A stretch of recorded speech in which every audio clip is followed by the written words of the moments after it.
Hello everyone, Crystal Beast here. In today's video, we're back to counting crates. Today's video is going to feature mainly white crates, and I may or may not have also opened some blue and purple crates that we'll get to by the end of the video.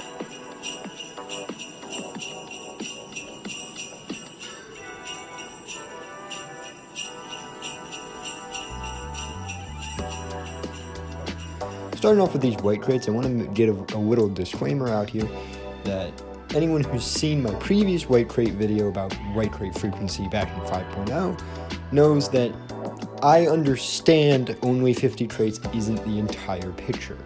However, it's a snapshot of the picture, which means I think it's fair to make some conclusions, but not base our entire opinion on the crate system based solely on the 50 crates that I have snapshotted.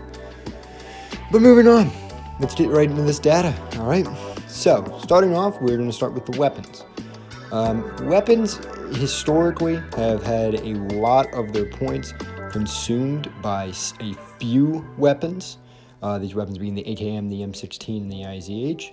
They would consume almost all of the data of the weapons. However, they have seemed to have made a change on the white crates and have evened out the distribution a lot more. Nowadays, a lot more weapons are available in white crates than my original snapshot.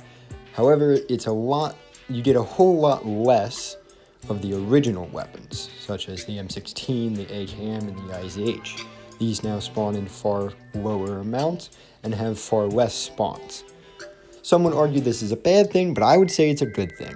Getting diversified weaponry into the hands of new players will encourage new playstyles and encourage people to try things out. Previously, the system only really rewarded people who used weapons such as the RAC and the M16 and basically told them to keep using it because they were being funded by the white crates. Now they'll get strange weapons such as the MG3, the Xiaomi, the Magnum, and the PPSH, all of which are very good weapons, into their hands and for them to try out before they try out the high-tier endgame weapons such as the ADR, SG1, and the A1. I think this change should be noted as a net positive, but that is just my opinion, and you can see the data on screen now. Moving on to the next set of data, we have the resources. The resources in general have seen a strange shift. Originally, in my original video, a lot of people in the comments complained about why does Bohemia give us so many wires, as wires was the clear outlier. Now, they've just gone full 180 and given us so much metal. This is not really what anyone intended, and it could just be a result of me doing snapshots that the data is returning so skewed, but both times me returning such a weird outlier, and not even to mention that wire still is extremely large, it's strange to say the least. If we look over at the spawn rates though, wires lost a lot of spawns. Actually, in general, most resources lost spawns. The few that gained them didn't gain enough for it to be a huge deal, unless your name is Metal, which Metal is just strange. In my opinion, unless the next snapshot of weaponry proves that I'm wrong here, that these were just two strange outliers, Bohemia really needs to rethink how resources are gained from white crates because it doesn't seem to be working. So, moving on to consumables. Consumables seem to just have a reshuffle. All the ones that lost slots just had to move to other ones. But on ammo, which is where it's actually interesting, it seems like we've had a net gain of slots consumed by the ammo types. This is most likely like a good thing. We lost a couple ammo types, sure, but it seems like generally there's more ammo available, and most ammo types stay the same. These new ammos most likely came from the materials, the fact that wire lost as much as it did is most likely how we got these slots down here.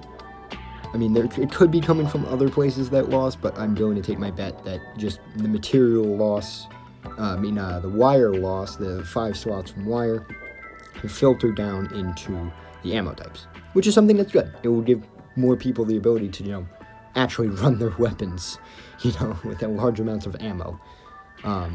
Rather than just having stockpiles of wire, which they'll still have. Not much to talk about on parts. There almost never is anything to talk about on parts, because they're just boring.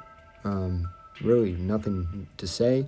But moving over to this big chart on the right, this is how we can see where distribution is. Most things seem to have been redistributed and much less large spikes of things. It just seems like Bohemia has gotten better at making everything flat. Like, you get more loot. I think that's the best way to put it. White crates now offer a larger variety of loot than before. Rather than just getting tons of mats lost points, and those points have gone elsewhere. M16, IZH, all the places I've said earlier in the video that have lost points, those are good things. Those were extremely high spikers, and now they're going down. I'm going to have to see into our next snapshot what that one says, if the data agrees with this or if the data goes against. We're going to have to see. Now, I should note here, I haven't noted earlier, blue is 5.0 and orange is 6.0. So that's where the differences of data lie. You can see the chart now, make your own conclusions, and let's move on to the purple and blue crates. Alright, so on screen you can see that certain rows are highlighted certain colors, blue or purple. That means whatever color it's highlighted, or if it has no highlights, that's where it's best to get the crate. So, that material. As always, we have the amount versus the amount of spawns available. So on the right is the amount of spawns, the left is, how much you can get. As we can see, blue is good for blue and mid-tier stuff. Obviously this is not a conclusion that's any new to anyone, and purple is good to end game stuff. Purple seems to not have many spawns really at all in the early gun area, but purple puts a lot of its spawns into the ladder guns such as Bugle, ADR, G3SG, VSS, weapons that people really want to get their hands on. Purple really has no spawns in the material, but it doesn't need them because each time it gets a spawn in the material, it wins and has just so much material that you're drowning in it. Purple doesn't have a lot of spawns in ammo either, but when it does have one, like this is the case for everything. Parts, it doesn't have hardly any, but when it gets one, I think you guys see the pattern. I don't think I have to explain the pattern here, that white crates on average are going to be better at supplying the lower tier stuff, such as materials and lower tier guns. Blue is going to be better at supplying higher tier guns, and really that's it. Middle tier guns. And purple is going to be best at cosmetics, and is going to be best at high tier guns. I'm going to have these spreadsheets are going to be released when I finish my special issue. I'm going to be measuring special issues as well. Once I finish measuring that, that's when this data will all be released. But you can see it on the screen now and make any conclusions you want. I really want to hear you guys' conclusions in the comments. This video was really not planned, which is the reason why it's kind of a little bit all over the place. But the next time we do a snapshot of the crates, I promise you it'll be a lot more organized. Until then, see you guys next time.